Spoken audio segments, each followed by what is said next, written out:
El Salón de Ginebra es un salón relativamente pequeño en cuestión de tamaño, pero además de presentar numerosas novedades, sirve de cita anual a toda la industria del automóvil, desde las grandes corporaciones con numerosas marcas generalistas o premium, hasta los pequeños constructores artesanales, especialistas en tuning e incluso los pequeños carroceros, sobre todo italianos.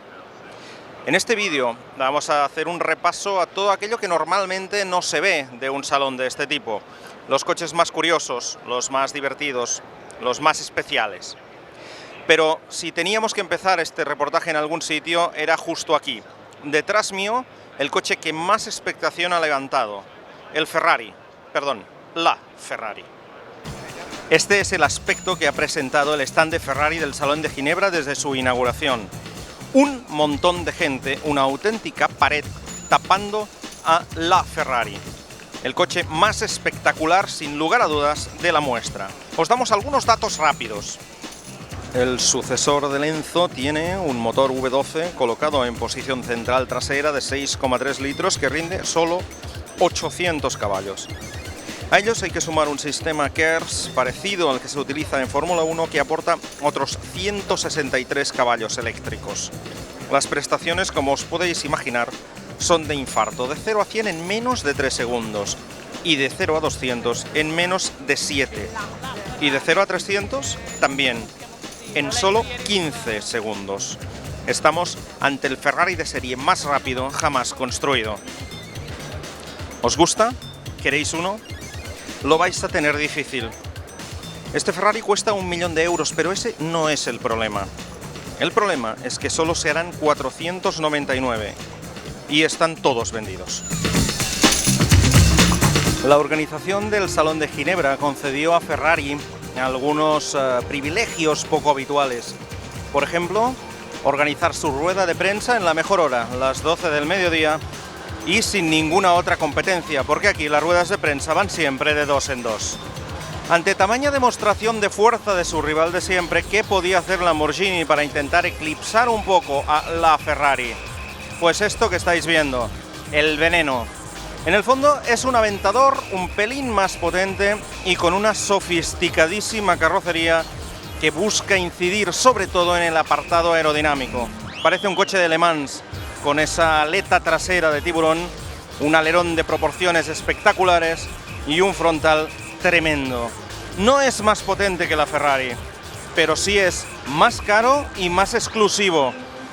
3 millones de euros para solo 3 propietarios. Si en Ferrari era difícil tener una visión privilegiada de su nueva obra maestra, lo mismo sucede más o menos en McLaren. En el stand del fabricante británico, detrás de todas estas piernas, está el P1, su nuevo supercoche, el único que puede poner en aprietos, en pista y en carretera, a la nueva bestia de Maranello. El P1 es un automóvil de carbono con motor central V8 y también apoyo de un KERS tipo Fórmula 1. La combinación de ambos propulsores dan a este híbrido tan especial 900 caballos de potencia. Sus aceleraciones son comparables a los de la Ferrari, pero cede 2 segundos en el 0 a 300. Poco les importará ese dato a los 375 afortunados propietarios que se lo podrán permitir. ¿Y Bugatti a todo eso? Pues prácticamente nada. La marca del grupo Volkswagen sigue colocando sus últimas unidades del Veyron Grand Vitesse y anunció en la noche anterior a la celebración del certamen una versión especial decorada por el artista conceptual francés Bernard Benet. Esa versión, sin embargo, por algún misterioso motivo, no estaba en el stand.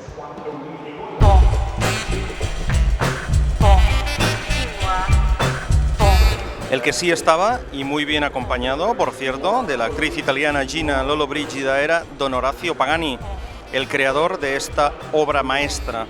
Se trata del Huayra, un modelo de motor central Mercedes y 730 caballos capaz de competir con los mejores superdeportivos del mercado.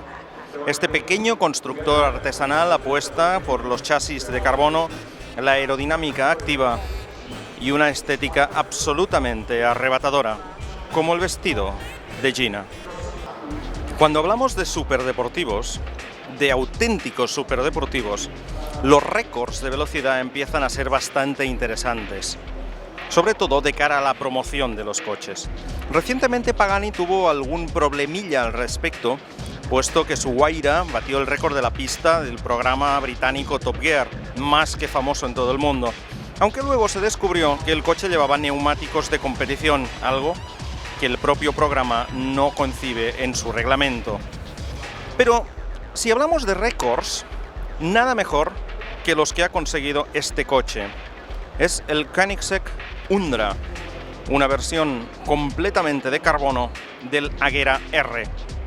Este coche es capaz de acelerar de 0 a 300 en 14,53 segundos, de frenar desde 300 hasta 0 en 6,66 y de hacer el jueguecito completo 0-300-0 en 21,19 segundos. Para conseguirlo, monta un motor V8 de diseño propio de 1140 caballos, ni uno más, ni uno menos. Pagani, Koenigsegg y GTA. Y esta es una empresa española que finalmente ha conseguido hacer realidad un sueño que llevaba durante varios años en gestación. Ya se puede comprar un GTA Spano, un coche mejor que yo. Quien os lo va a contar es Domingo Ochoa, el director general de la compañía. Bueno, pues el coche que tenéis, por ejemplo, aquí a mi espalda ya es un coche para entregar a cliente, es un coche que entregaremos en breves meses, bueno, en breves semanas realmente ya, porque todavía nos quedan unos pequeños aspectos de definición, pero realmente hemos llegado a una fase de desarrollo final donde tenemos un coche que vamos a entregar a los clientes con 930 caballos finalmente, con una nueva caja secuencial automática robotizada de 7 velocidades, con unos pequeños retoques estéticos respecto a lo que teníamos hasta ahora en los prototipos y bueno, ya con todas las definiciones electrónicas, con todos los sistemas de última hora, de última generación instalados, listo ya para disfrute de nuestros clientes. Spyker es un pequeño constructor holandés que hace 2 o 3 años se metió en un berenjenal del que estuvo a punto de salir trasquilado. Intentó comprar Saab, la marca sueca de General Motors, hoy desgraciadamente desaparecida. Spyker también lo ha estado durante un tiempo. Ha seguido fabricando coches, pero en series muy limitadas. Aquí en Ginebra presenta este nuevo modelo. Es un concept car que se llama B6 Venator y que anticipa el futuro coche de serie de la marca. Lleva un motor central de 375 caballos y tiene esa estética tan particular que siempre ha caracterizado a los Spyker.